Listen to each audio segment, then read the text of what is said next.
नाज़रीन, शिकारपुर मां असां अहम ख़बर शेयर कंदा हलूं त मार्केट कमेटी शिकारपुर के मुलाजिम ज़ुबैर केर पगारूं बंद करण ते मार्केट कमेटी शिकारपुर के चेयरमैन समीउल्लाह शेख ख़िलाफ़ प्रेस क्लब आॾो एहतजाज किया है।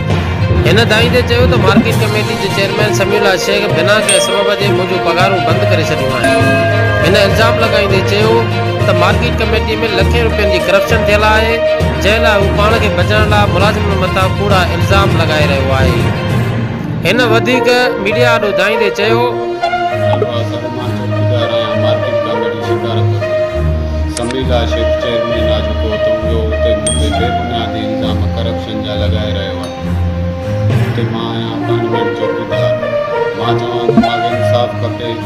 प्रेस क्लब ते आयो आहियां। डिस्ट्रिक्ट सेशन जज खे एप्लीकेशन ॾिनी आहे। मथे मुंहिंजी हेड ऑफिस करप्शन जो इल्ज़ाम हणे थो सर 4 लखनि रुपयनि जो। उहा सर पाण कई आहे। माण्हू जेको वसूल कंदो आहे, जीअं मां वसूल कंदो आहे, वापारी रिफंड कंदो आहे, हिन खे वठी आहे। मां साहब जे हथों हथ ॾींदो आहियां। जंहिंजी मां वटि रिकॉर्डिंग मौजूदु आहे। साहब जा 5 लख नंबर ऐं रिकॉर्डिंग मां वटि मौजूदु आहे। मार्फनि जी ॻाल्हियुनि जेको इलीगल ओरिजिनल आहे उन जा मिलंदा आहिनि।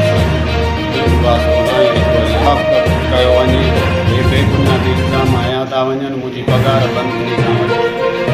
मुंहिंजी पघार इलाही